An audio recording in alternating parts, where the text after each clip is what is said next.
Malam itu, di Kampung Gajah, Pahang bermula dengan ketenangan yang menipu daya. Ahmad, yang pulang ke kampung untuk menjaga rumah pusaka datuknya, sedang duduk di ruang tamu sambil ditemani bunyi kipas siling yang berputar ligat. Suasana kampung pada waktu malam sememangnya sunyi, hanya dihiasi bunyi cengkerik dan desiran angin yang menampar lembut daun-daun pokok di halaman. Ahmad menyangka malam itu akan berlalu seperti malam-malam biasa yang lain, damai dan membosankan. Namun, sangkaannya meleset sama sekali apabila jam dinding berdenting tepat pukul 1 pagi. Tanpa sebarang amaran, satu bunyi letupan kecil kedengaran dari arah jalan utama, diikuti dengan serti merta oleh kegelapan pekat yang menelan seluruh kawasan kampung itu. Kipas siling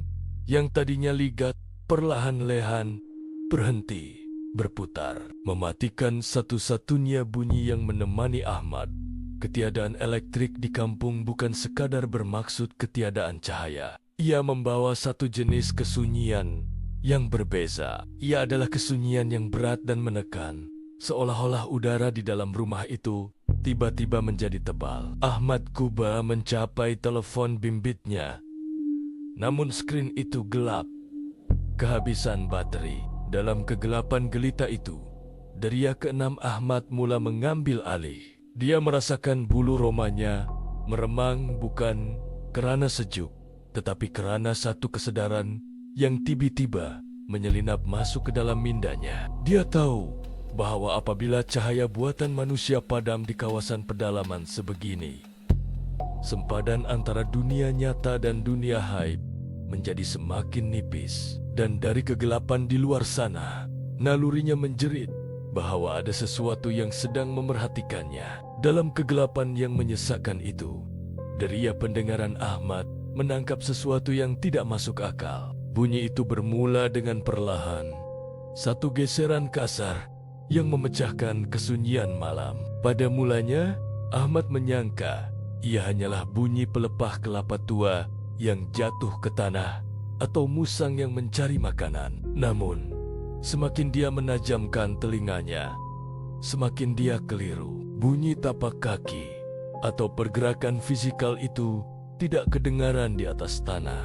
Sebaliknya, bunyi krik dan geseran berat itu kedengaran selaras dengan ketinggian pucuk pokok kelapa yang mengelilingi rumah pusaka tersebut. Akal logik Ahmad Kuba menafikan apa yang didengarinya, kerana tiada haywan atau manusia yang berjalan di udara setinggi itu dengan bunyi langkah yang begitu berat dan teratur. Rasa ingin tahu yang bercampur dengan ketakutan memaksa Ahmad untuk mendekati dinding kayu rumah lama itu. Terdapat sela-sela kecil di antara papan dinding yang membolehkan dia mengintai keluar tanpa perlu membuka tingkap dan mendedahkan dirinya. Dengan jantung yang berdegup kencang, Ahmad merapatkan matanya ke celah lubang tersebut, coba menembusi kegelapan malam. Visual yang diterimanya amat terhad. Dia hanya dapat melihat bayang-bayang batang-batang pokok kelapa yang tegak berdiri dan kegelapan pekat yang menyelubungi halaman rumah. Semuanya kelihatan kaku dan tidak bernyawa, kecuali satu perkara yang ganjil.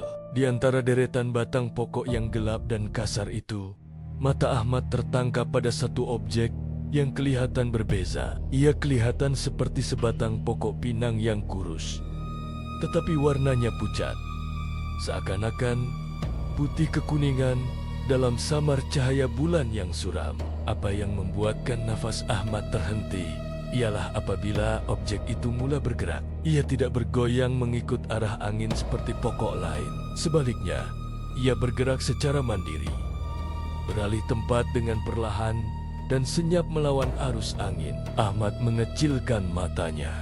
Kuba memproses image aneh itu, dan ketika itulah realiti ngeri menampar kesadarannya. Itu bukanlah batang pokok. Ahmad menyadari bahwa apa yang sedang dilihatnya adalah sepasang kaki. Kaki itu sangat panjang dan kurus, persis sebatang galah buluh yang dibalut kulit pucat dan kotor.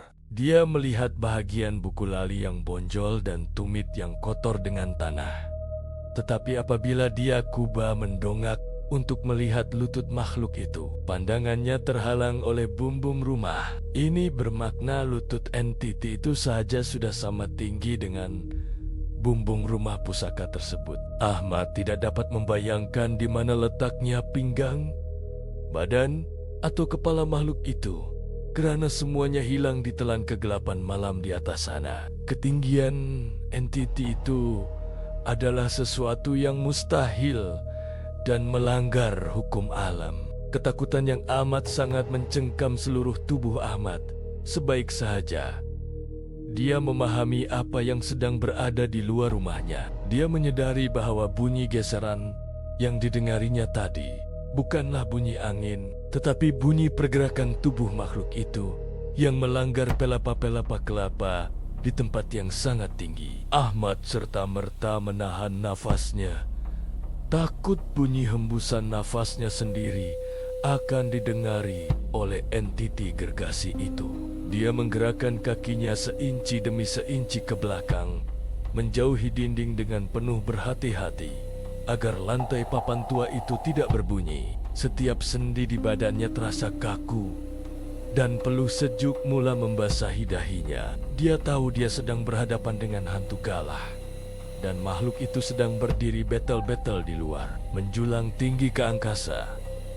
Mungkin sedang menunduk mencari mangsa di bawah. Usaha Ahmad untuk menyembunyikan diri di sudut paling gelap bilik itu ternyata sia-sia apabila bunyi geseran di luar tiba-tiba berhenti. Entiti itu tidak beredar pergi ke tempat lain. Sebaliknya, ia mengubah posisinya dengan pergerakan yang berat, dan sengaja sia-sia ia tahu ada nyawa yang sedang bersembunyi di sebalik dinding kayu itu. Kesunyian yang menyusul jauh lebih menakutkan daripada bunyi tadi, kerana ia membawa ketegangan yang menyesakkan dada. Dalam keheningan yang mencengkam itu, satu bau yang meloyakan mula meresap masuk melalui sela-sela dinding papan yang renggang. Ia adalah bau hapak yang tajam dan asing, satu campuran ngeri antara lumpur kering, air payah yang bertakung, dan daun-daun reput yang sudah lama mati di lantai hutan. Bau busuk itu menusuk hidung Ahmad, menyesakkan nafasnya, dan membuatkan perutnya memulas, menandakan bahwa tetamu yang tidak diundang itu kini berada betel-betel di sebelah tingkap biliknya. Kemudian, kedengaran bunyi yang paling mengerikan pada malam itu, bunyi yang akan menghantui mimpi Ahmad selamanya, oleh kerana makhluk itu terlalu tinggi untuk melihat ke dalam rumah kampung yang bertiang rendah. Ia terpaksa melakukan sesuatu yang menyakitkan secara fisikal. Ahmad mendengar bunyi tulang temulang yang berkeriut kuat dan kasar, seumpama dahan-dahan kering yang dipatahkan secara paksa.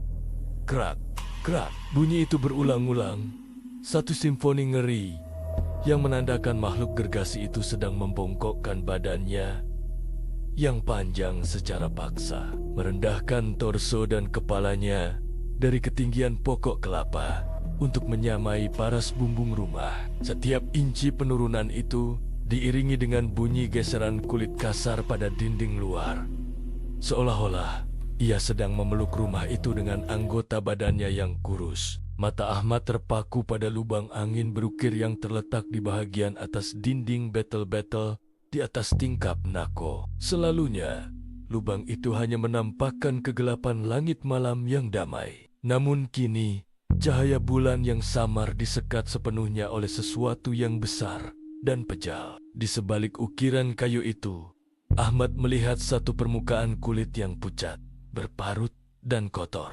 Kemudian, objek itu beralih sedikit, dan sepasang mata yang merah menyala muncul di celah lubang angin tersebut. Mata itu tidak berkelip, merenung tajam ke dalam bilik, mencari kelibat manusia yang sedang ketakutan di dalamnya, seolah-olah sedang meneliti mangsa di dalam sangkar. Jarak antara wajah mengerikan itu dengan Ahmad hanyalah dipisahkan oleh sekeping papan dinding yang nipis dan rapuh. Darah Ahmad terasa seperti berhenti mengalir. Tubuhnya lumpuh sepenuhnya, dikunci oleh satu ketakutan purba yang mematikan setiap fungsi ototnya. Dia mahu menjerit sekuat hati, tetapi suaranya tersekat di kerongkong yang kering. Akalnya menjerit bahwa ini adalah penamat hidupnya, tetapi sisa kewarasan yang tinggal mengingatkannya kepada satu-satunya perlindungan yang ada. Dia tahu dia tidak boleh melawan secara fisikal. Dia perlu memohon perlindungan Tuhan. Dengan sokibaki tenaga yang ada, Ahmad memejamkan matanya rapat-rapat, enggan membiarkan pandangannya bertaut lagi dengan mata merah yang sedang mengintai di lubang angin itu. Di dalam hatinya, dia mula membaca ayat-ayat suci dengan pantas, melaungkan zikir dalam diam sebagai perisai terakhir jiwanya. Semasa dia membaca, bunyi nafas yang kasar dan berat mula kedengaran jelas di telinganya. Ha, bunyi itu datang terus dari lubang angin, membawa hawa panas yang berbau bangkai. Tiba-tiba, rumah itu bergegar dengan kuat. Angin yang tidak tahu dari mana puncanya bertiup kencang secara tiba-tiba, menghentam dinding rumah Sioliola. Makhluk itu sedang marah karena tidak dapat memasukinya. Dinding papan berbunyi, sikonekan mahu roboh, ditekan oleh berat badan yang besar itu. Manakala atap zinc bergegar ganas, Ahmad meringkuk di atas lantai, menutup telinganya, bersedia untuk bumbung rumah itu ditarik cabut oleh tangan yang panjang itu pada bila-bila masa sahaja. Tepat pada saat Ahmad merasakan jantungnya akan meletup akibat tekanan itu, satu cahaya terang memancar secara mengejut. Lampu jalan dan rumah menyala serentak, kipas kembali berputar ligat, dan bunyi televisyen memecahkan kesunyian. Serentak dengan itu, kehadiran berat di luar lenyap serta-merta, seolah-olah ditarik balik ke dunia haib. Keesokan paginya, Ahmad menemui bukti fisikal di halaman rumah. Di atas bumbung terdapat kesan lumpur basah dan pelepah kelapa yang paling tinggi didapati patah, seolah-olah dipijat. Ingatlah, hantu galah sentiasa memerhati dari ketinggian apabila dunia menjadi gelap. Jangan lupa tekan butang subscribe dan kongsikan pengalaman seram kampung Anda di ruangan komen.